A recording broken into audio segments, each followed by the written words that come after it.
বন্ধুরা, আপনারা কি জানেন কোন শাক খেলে মাথার চুল দ্রুত ঘন হয়? কোন দিকে তাক হয়ে ঘুমালে শরীরে সহজে রোগ হয় না? কোন শাক খাওয়ালে বাচ্চাদের উচ্চতা দ্রুত বেড়ে যায়? কি খেলে দ্রুত মোটা হওয়া যায়? রসুনের সাথে কি খেলে বাতের ব্যথা দ্রুত কমে যায়? হার্টের রোগীদের কোন মাছ খাওয়া নিষেধ? এই ধরনের আরও প্রশ্নের কারণসহ উত্তর জানতে হলে ভিডিওটি প্রথম থেকে লাস্ট অবধি দেখার জন্য অনুরোধ রইল। আর আমার চ্যানেলে যদি নতুন বন্ধু হয়ে থাকেন, চ্যানেলটি সাবস্ক্রাইব করে পাশে থাকা বেল আইকনটি প্রেস করে দেবেন। আর যারা যারা সাবস্ক্রাইব করে নিয়েছেন তাদেরকে অসংখ্য ধন্যবাদ। আপনাদের প্রথম প্রশ্নটি হলো, কি খেলে মাথা ঘোরা দ্রুত বন্ধ হয়? আদা, কফি নাকি লেবু?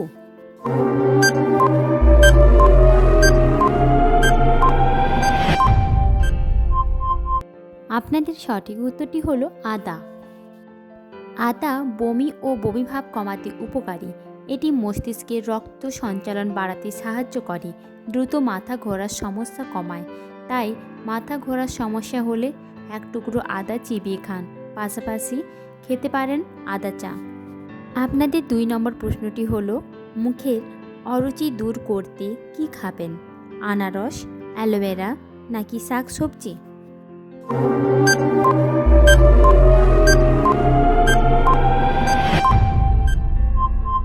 এর সঠিক উত্তরটি হলো অ্যালোভেরা। অ্যালোভেরার রস। অ্যালোভেরার রসে অ্যান্টিঅক্সিডেন্ট, অ্যান্টি ইনফ্ল্যামেটরি বৈশিষ্ট্য মুখের তিক্ততা দূর করতে পারে। মধু, জ্বরে মধুর গুণে উপকার পেতে পারেন। 1 চা চামচ মধু নিন, এতে অর্ধেক পরিমাণে লেবুর রস মেশান। এটি মুখের তিক্ততা দূর করতে সাহায্য করবে। আপনাদের 3 নম্বর প্রশ্নটি হলো, কি খেলে মেরুদণ্ডের ব্যথা দ্রুত ভালো হয়ে যায়? মাছ, দুধ, পনির নাকি লাল শাক?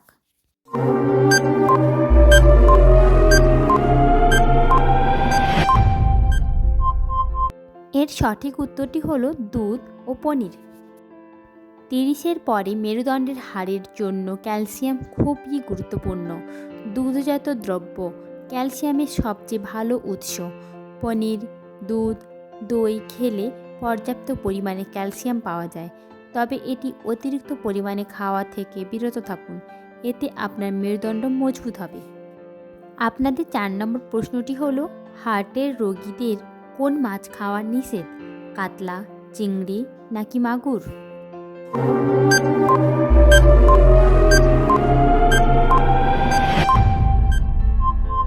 আপনাদের সঠিক উত্তরটি হলো চিংড়ি। উচ্চ কোলেস্টেরলযুক্ত খাবারগুলো রক্তে কোলেস্টেরল এবং হৃদরোগ বাড়ায়। যাদের হৃদরোগের সমস্যা আছে তাদের জন্য 200 মিলিগ্রামের বেশি কোলেস্টেরল ক্ষতিকর।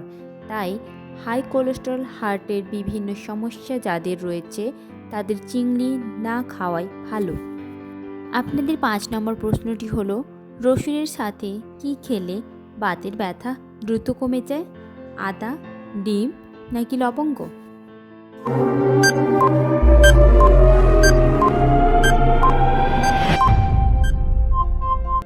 আপনাদের সঠিক উত্তরটি হলো আদা। আদা, রসুন। আদা ও রসুনে প্রদাহনাশক গুণ রয়েছে, ফলে আদা ও রসুন নিয়মিত খেলে বাতের ব্যথা কমে। 1 কোয়া রসুন কুচিয়ে অল্প গরম তেলে মিশিয়ে এই মিশ্র জয়েন্টে ম্যাসাজ করলে আরাম লাগে। সম্প্রতি গবেষণায় দেখা গিয়েছে রসুন একধারে ভাইরাস রোধী, ছত্রাক রোধী এবং ব্যাকটেরিয়া রোধী পেনিসিলিনের মতো জীবাণুনাশক। আপনাদের 6 নম্বর প্রশ্নটি হলো, মধুর সঙ্গে কোন মশলা খেতে দ্রুত শ্বাসকষ্ট ভালো হয়ে যায়? গোলমরিচ, লবঙ্গ নাকি দারচিনি?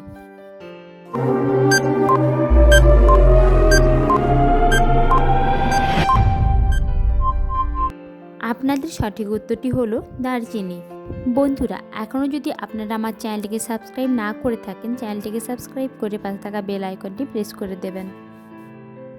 হাঁপানি নিরাময়ের অন্যতম প্রাচীন টোটকা হলো মধু।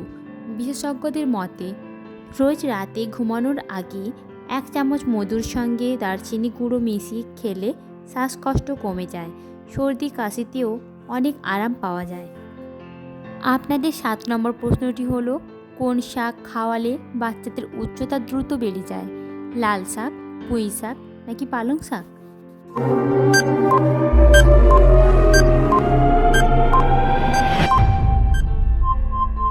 এর সঠিক উত্তরটি হলো পালং শাক। সবুজ শাকসবজি। যে কোনো ধরনের সবুজ শাকসবজি খাওয়া বাচ্চার জন্য ভালো, তবে সবুজ শাকসবজির মধ্যে অবশ্যই পালং খেতে হবে, কারণ পালংয়ে রয়েছে vitamin A, vitamin C, vitamin K, fibre, folate, magnesium, iron, potassium এবং ক্যালসিয়াম। সন্তানের সার্বিক বুদ্ধি ও বিকাশের জন্য উপাদানগুলি বাধ্যতামূলকভাবে জরুরি। আপনাদের 8 নম্বর প্রশ্নটি হলো, কোন শাক খেলে মাথার চুল দ্রুত ঘন হয়? পালং শাক, মূলা শাক নাকি লাল শাক?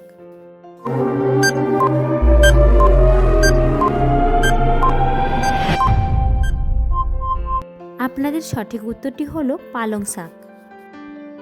পালং শাকে উপস্থিত ভিটামিন সি স্ক্যাল্পের কোলাজেন উৎপাদন বাড়াতে সাহায্য করে, সেই সঙ্গে নানা সংক্রমণ রাখে নিয়ন্ত্রণে, আর ভিটামিন এ চুলের সার্বিক স্বাস্থ্য ভালো রাখতে গুরুত্বপূর্ণ ভূমিকা পালন করে।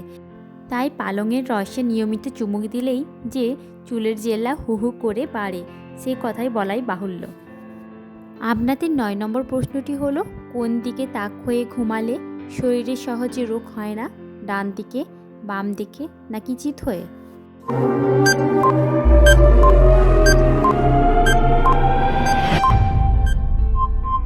আপনাদের সঠিক উত্তরটি হলো চিত হয়ে। বিজ্ঞান বলেছে চিত হয়ে শোয়ার মতো উপকার আর নেই। এই ধরনের শোয়াকে বলা হয় বিহাইন্ড ব্যাক স্লিপিং। কিন্তু এই বিহাইন্ড ব্যাক স্লিপিংকেই এত গুরুত্ব দিচ্ছেন কেন চিকিৎসকেরা? একে একে দেখে নেওয়া যাক তা।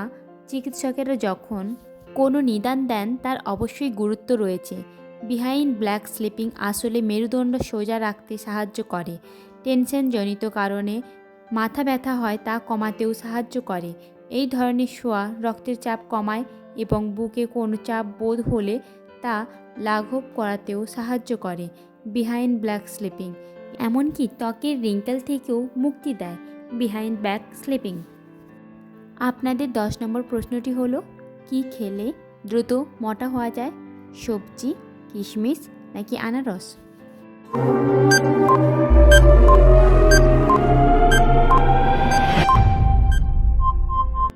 আপনাদের সঠিক উত্তরটি হলো কিশমিশ।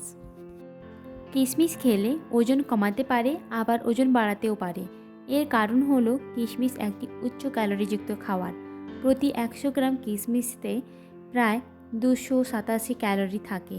তাই অনিয়ন্ত্রিতভাবে কিশমিশ খেলে ওজন বাড়তে পারে।